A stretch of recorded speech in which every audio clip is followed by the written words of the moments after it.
Essa questão foi feita no nosso grupo do WhatsApp. Dá uma conferida aqui na descrição do vídeo que lá tem um link para você entrar. Vamos para a resolução. Sendo A, B e C conjuntos não vazios e distintos de um conjunto E, complete as tábuas a seguir. E aí, para entender essas tábuas, a gente precisa entender o significado desse símbolo e desse outro símbolo aqui. Esse símbolo aqui significa união, ou seja, você vai pegar o que está em um conjunto e também o que está no outro conjunto. E esse símbolo aqui de baixo significa interseção. Você vai comparando dois conjuntos, né? Você vai pegar aquilo que é incomum nesses dois conjuntos ali. Então, você tem A, B e C subconjuntos, ou seja, eles estão dentro de um conjunto maior. Esse conjunto maior, o exercício chamou de E. Então, vou colocar a letra E aqui. Como eles são subconjuntos, os três estão aqui dentro e eles não são vazios, ou seja, existem elementos neles. E aí, nada nos diz que ele funciona dessa forma aí, que eles são três conjuntos completamente distintos, né? Que não tem nenhum elemento repetido neles. Então, o que a gente vai fazer? A gente não vai desenhar assim. Nós vamos desenhar dessa forma aqui, ó. Eu tenho A, B e C. Porque pode ser que existam elementos ali dentro que são em comum, né? Entre os três conjuntos, como essa parte aqui, por exemplo. Ou então entre dois conjuntos, como por exemplo essa parte aqui, ó. Né? Que são os elementos que são em comum de A e de B. E pode ser que tenha elementos que só fazem parte de B, por exemplo. Né? E não faz parte de A, nem faz parte de C. Então vamos representar dessa forma aqui, ok? E agora, completando essas tábuas, se eu pegar a união do conjunto A com o próprio conjunto A, eu só estou pegando os elementos aqui que fazem parte do conjunto A. Concorda comigo? Então, esse aqui é o nosso A. Mesma linha de raciocínio para o B, mesma linha de raciocínio para o C. E aqui está acontecendo a mesma coisa do lado direito, tá? A união do A com A resulta o próprio A, do B com o B resulta o próprio B e do C com o C resulta o próprio C. E isso vai acontecer tanto na união quanto na interseção. Afinal de contas, a interseção é o quê? Os elementos que estão em um conjunto e no outro que você está comparando. Como você está pegando um conjunto e comparando com ele mesmo, então, se você fizer a interseção, todos os elementos que estão lá também, entendeu? Interseção entre os dois conjuntos que são iguais vai ser esse próprio conjunto, A, B e C. Agora, aqui a gente tem algumas dicas para poder sair do lugar. Ó. Você tem A união com B resultando A.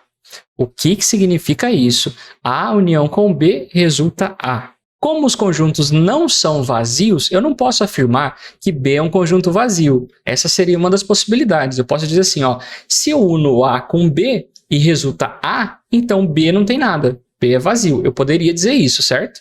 Se não estivesse escrito aqui explicitamente na nossa questão que são conjuntos não vazios. Então, como pode união de B com A resultar no próprio A? Eu vou colocar exemplo numérico aqui, tá? Você tem, por exemplo, o conjunto A assim, ó. 1, 2, 3, 4, 5. Eu estou colocando o exemplo numérico para ficar mais fácil de enxergar, tá? E o B, você tem o conjuntinho aqui. 1, 2, 3. O que acontece quando você faz a união de A com B? Quando eu uno A e B, o resultado disso aqui vai ser todos os elementos que estão em A e todos os elementos que estão em B também. Como aqui repete o 1, repete o 2 e repete o 3, eu não vou colocar nesse conjunto os números que são repetidos, né? A gente não faz isso com o conjunto. A gente só coloca o elemento que aparece uma única vez. Então, a união do A com B resulta nisso daqui, certo? Ou seja, é o próprio conjunto A, beleza? Quando a união do A com B resulta no próprio A, a gente pode dizer o quê? Podemos dizer que o B ele está contido no A, ok? Então, essa imagem aqui já não vai ser dessa forma que a gente desenhou. Já não é assim. O desenho aqui vai ser o A, o B está inteiramente lá dentro, e aí eu vou colocar a representação do C assim, ainda, tá? Vamos ver, se depois a gente precisar mudar, a gente muda. Então, o B está completamente lá dentro. E assim, o B, ele está dentro do A completamente, eu posso dizer isso com certeza, porque eles são conjuntos distintos. Olha aqui, ó. Está escrito aqui também, eles são conjuntos distintos. Então, se eles são distintos e quando você faz a união dos dois resulta o A, significa que o B está completamente lá dentro. Beleza? Espero que tenha ficado claro essa parte aqui. O que acontece, então, se a união de A com B resulta A, quando a gente une B com A? Se a gente unir o B e o A, vai resultar exatamente a mesma coisa, tá? Essa operação aqui, ó, B unido com A e A unido com B, ambas resultam A, tanto aqui quanto aqui. Enquanto nessa outra aqui, ó, você tem B união com A resultando C. Portanto, A união com B também vai resultar C, pelo mesmo motivo, beleza? Voltando para essa tabelinha aqui, ó, você tem C união com A resultando C. Usando um argumento muito parecido com esse que a gente acabou de fazer, você pode ter o C como conjunto, vou colocar exemplo numérico aqui também para ficar fácil de visualizar, tá? 1, 2, 3, 4, 5, 6, vou colocar até o 6.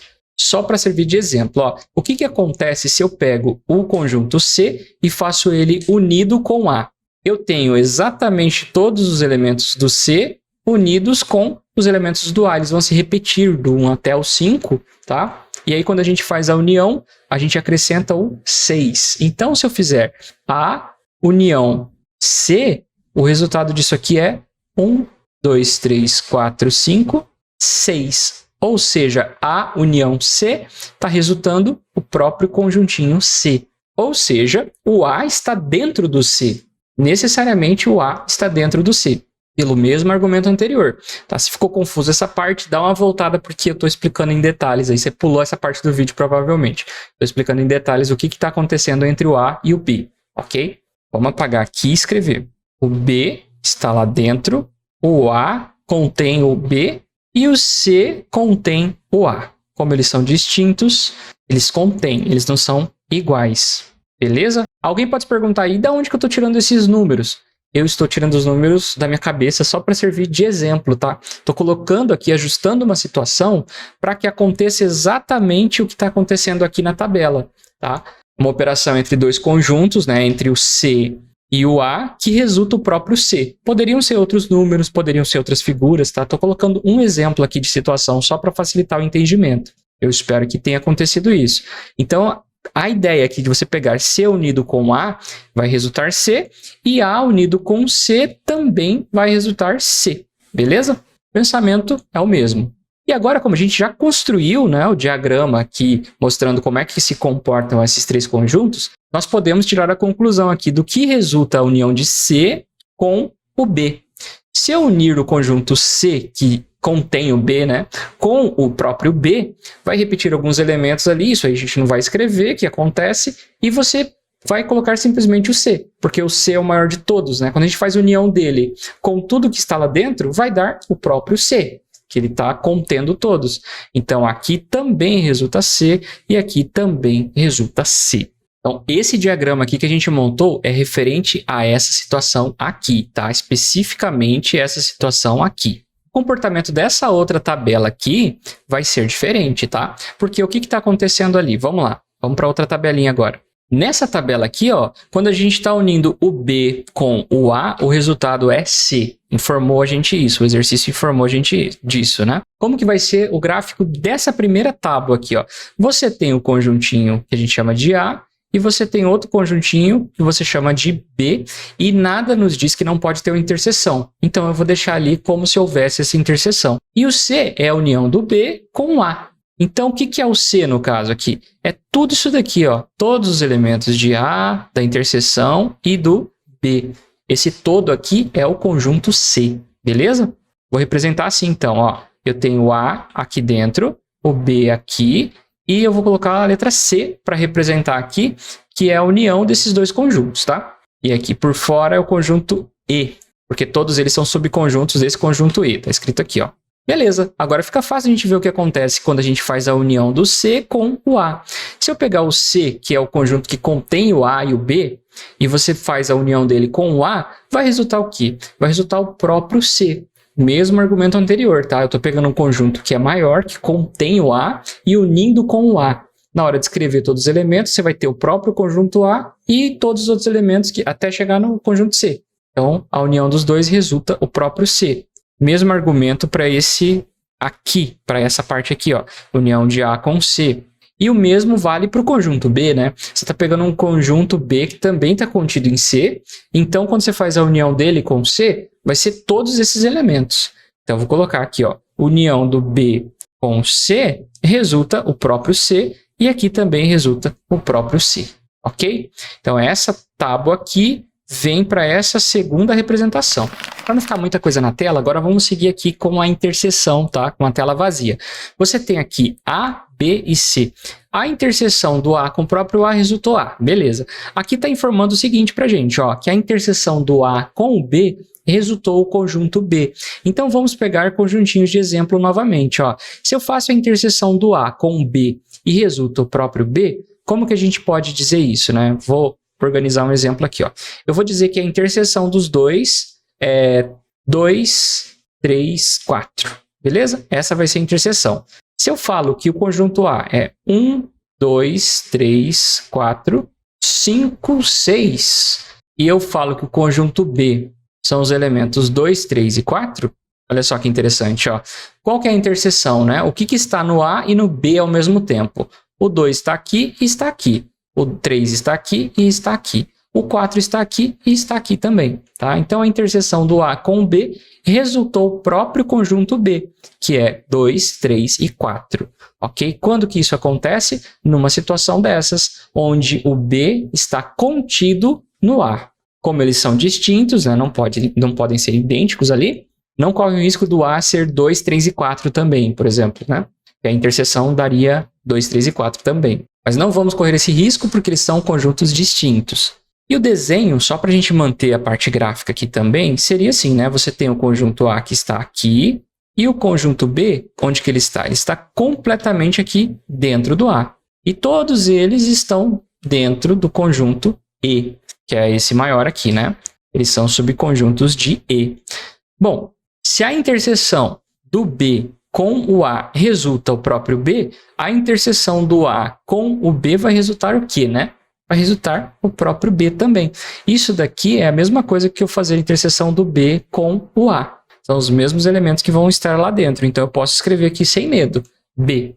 Beleza? O mesmo vale para cá. Ó. A interseção do B com o C está resultando C. Se a interseção desses dois está resultando C, significa o quê? Significa que o C está dentro do B. Né? Porque você faz a interseção e ela é igual ao próprio conjunto C.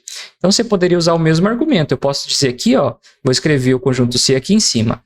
Eu posso dizer que o conjunto C são os elementos 2 e 3, por exemplo. Ó.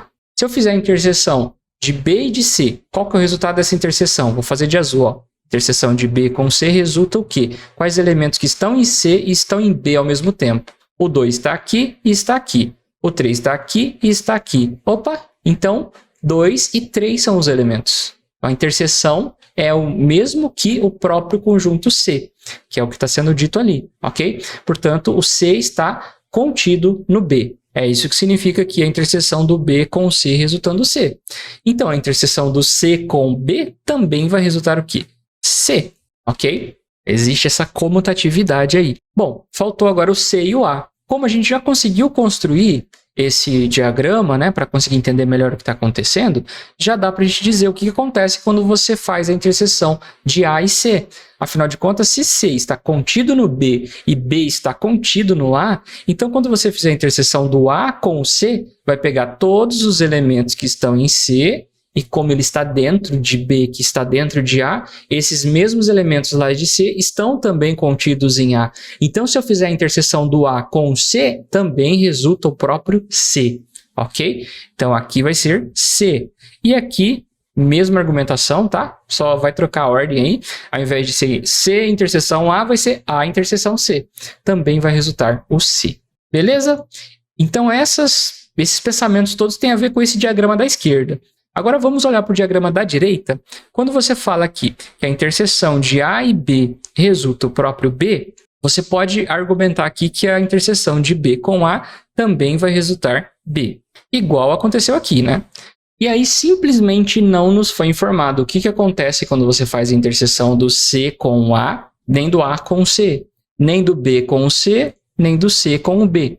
Então, esses quadradinhos aqui a gente simplesmente não pode completar. Tá? Isso daqui não tem como completar sem maiores informações. Então, não é possível dizer, não é possível completar esses quadrados. É isso que eu escreveria para essa última questão aqui. Bom, espero que tenha ficado claro, espero que você tenha gostado. Afinal de contas, essas questões envolvendo conjuntos, às vezes acabam sendo até filosóficas, né? É difícil, às vezes, pensar a respeito delas. Por exemplo, o complementar do vazio é o universo. É legal de refletir a respeito, né? Bom, para essa questão é isso. Muito obrigado pela sua presença. Se você gostou, lembra de deixar o like e até a próxima. Falou!